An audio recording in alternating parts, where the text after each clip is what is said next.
As a scientist, I can tell you that Sundays are only 24 hours long. But with NFL Sunday Ticket and YouTube TV, you get every game every Sunday all in one place. That's upwards of 30 hours of NFL in one day. How can there be 30 hours in 24 hours, you ask? I have a theory. Magic. New users get NFL Sunday Ticket for 8 payments of $34.50 per month. Sign up at NFLSundayTicket.com. Local and national games on YouTube TV. NFL Sunday Ticket for out-of-market games excludes digital-only games and commercial use. Terms and embargoes apply. Availability varies.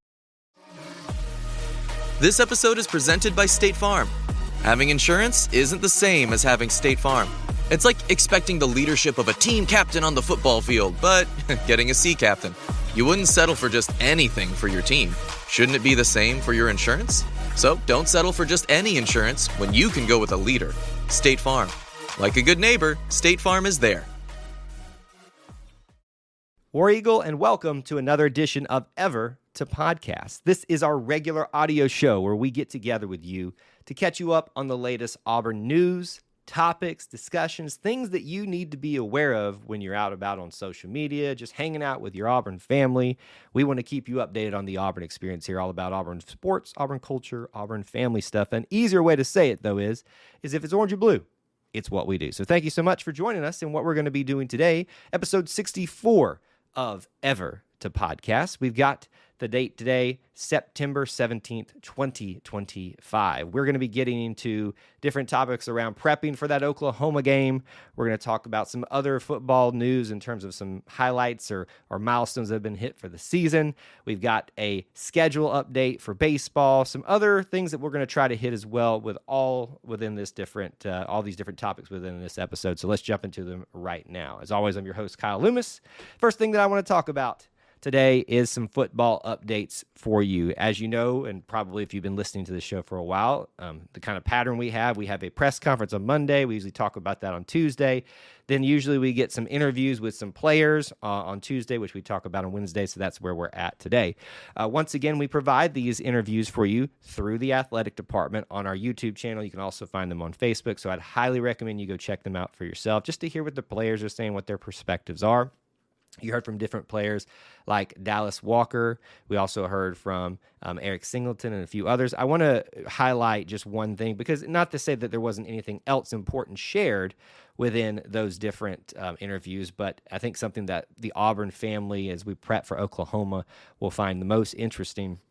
Eric Singleton shared that he feels that they've not shown proper grammar, hardly anything in regards to what they can do as an offense. This is a big question and narrative that's floating out there amongst the Auburn fan base. A lot of it is surrounded around people trying to reconcile with the fact that they were sold on this narrative that Auburn has going to have one of the best wide receiver and passing offenses in the nation this year. And first of all, it's only been 3 games, folks. But second of all, you'd always need to wait and kind of see before you just buy wholesale into these things. So one of the narratives that is out there is that they've been holding back and trying to keep some things under wraps for when you get into SEC play. And I think there is some wisdom to that strategy. You don't want to do that too much, but there is some wisdom to that. And so you maybe have a little bit of a confirmation here from Eric Singleton telling you, the Auburn faithful, and those that are just looking to research Auburn, that from one of their star wide receivers, hey, look out, we ain't done yet. And we got a few more things that we're going to still show, a few more things that we've got under our sleeves that we've got to throw out there as an offense. So I would just say that if you're an Auburn fan worried about that, that's at least one prominent player saying that. So just keep that in mind, and we'll see how the offense shakes out. Other little bits of news prepping for Oklahoma. Have y'all noticed the amount of Oklahoma fans that are just, and it started even before this week, just obsessed with this game? And we know why. It's Jackson Arnold, right? He's returning. There's a big stake for them there on this, more so I would say than him, because if he goes into Oklahoma and beats them, then they have to reconcile whether their coach made potentially the wrong choice. And I would say that's still a bit of a farce because it's just one game. But there's a lot of, I don't want to say animosity, but there's a lot of energy from the Oklahoma side to try to kind of downgrade and come after Auburn's side with Alabama this week and things like that on social media. So I hope y'all haven't missed some of those fun shenanigans that have been happening. It's it's been quite entertaining at times to watch. Other news that we're expecting this week, we will hear from Coach Hugh Freeze on the SEC teleconference today, so maybe some more information about injuries and things like that. And then on Thursday, there should be another Q&A with him if all of that works out for schedules. But we'll catch you up what we can tomorrow on the Oklahoma Prep Week for that particular bit of news. Another bit of Auburn football news, some exciting things here. They are steadily working towards that official season sellout, which took a step towards that yesterday. What I think it was the Mercer game was the one that was sold out next. But today, Kentucky was Kentucky was sold out today. So that leaves one more game for you, the Auburn faithful, to make sure you sell out. And I have no doubts that it's going to happen, but it's just a matter of time at this point. The Kentucky game is the last one. The Missouri game. Kentucky was just sold out. Missouri game right after Georgia. So, which is interesting because you'd think everybody would be really excited to be there after the Georgia game too, especially if that goes our way. So make sure you get your tickets. As always, you can help us out by utilizing our code on SeatGeek, which is the official partner of Auburn Athletics for their ticket secondary market partner. Use the code E2C Network. The letter E, the number 2, the letter C, Network all together. And if you do a order of $50 or more, you usually get about, I think, $20 off of that particular purchase.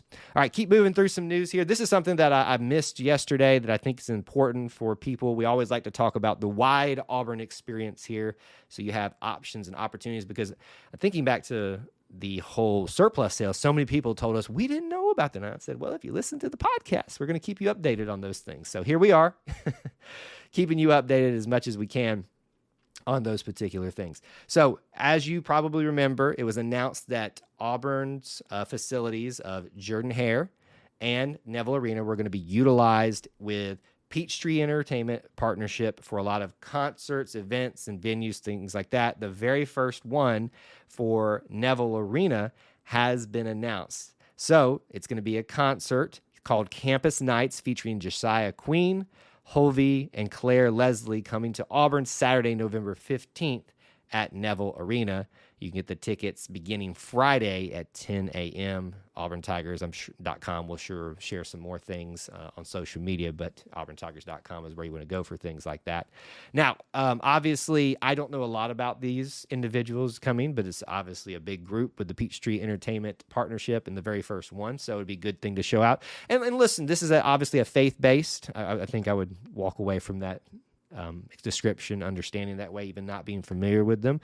And even if you're not a person who is a believer in Jesus, although we pray for that you will accept that someday, for those of you that are, this is a great opportunity, especially with everything that's going on in the world, to come together on campus and bring some light into the world and connect with your fellow believers and celebrate what the Lord's done for you. So we've got the Campus Nights group coming to campus for the first time, this first partnership that Auburn is doing with Peachtree Entertainment, so make sure you check that out. Back over to the sports side of things, let's talk about baseball. Yes, we're still talking about baseball. We've already previously broken down on the regular show, the Auburn Experience, the SEC schedules that were released for baseball. Now we're talking about fall ball.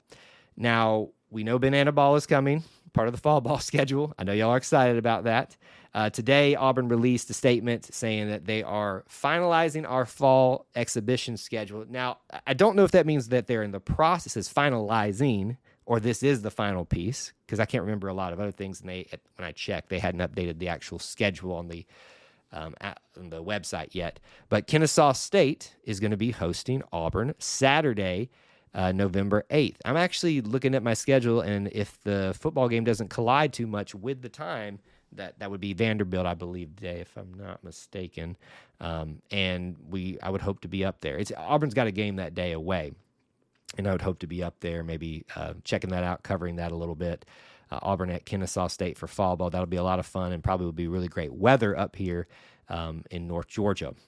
So put that on your calendar if you're excited about fall ball. I know you're excited about banana ball.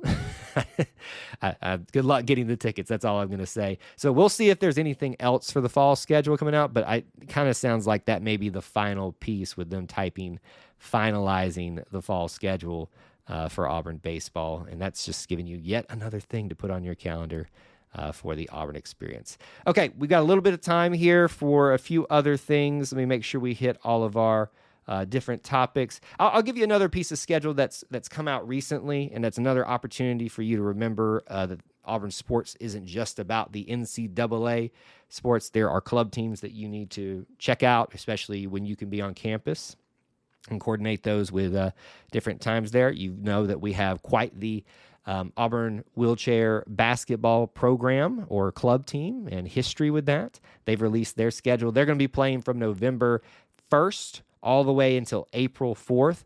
Several different games and matches. You can get 3 opportunities to see them in Auburn, November the 8th and the 9th, so a couple of games happening that day. February the 6th and the 7th in Auburn, and then you've got also the March the 6th and the 7th to come see them. So if you're in town for some other events, make sure you go over there. They usually participate in their games in Beard Eaves Memorial Coliseum. It's a great opportunity to go back in there and revisit that facility if you want. But that is their 2025-26 schedule. They're also playing in South Carolina. They're going to be playing in Birmingham, Tuscaloosa, Columbia, Missouri, all the way up in Champaign, Illinois, and Tucson, Arizona, which I wonder if that's either a match with Arizona or maybe that's some type of championship situation or playoff situation. But their schedule's out. You can look their information up on their social media accounts under Auburn University Adapted Athletics. Check them out and support them when you can. That's going to do it for the news today. Still some things we didn't get to, so we'll save them for tomorrow or other shows. Thank you guys so much for tuning in today. Reminders for you. The main reminder I have for you is today is Wednesday. If you were listening to this the day it came out, that means it's Auburn Family Night. We are going to be live at 9 Eastern Time on YouTube. We would love for you to join us there. It is a live chat, a live call-in especially show. We want to hear your voices on that particular show. So join us on YouTube, 9 Eastern Time for our live call-in Auburn Family Night. Check out all the other social media we have. Hit us up on DMs if you have comments or questions. Email is e2cnetwork@gmail.com. And we appreciate you being here with us today. I want to leave you, as always, with this reminder from the Auburn Creed. I hope that you do justly, love mercy, and walk humbly with God. War Eagle.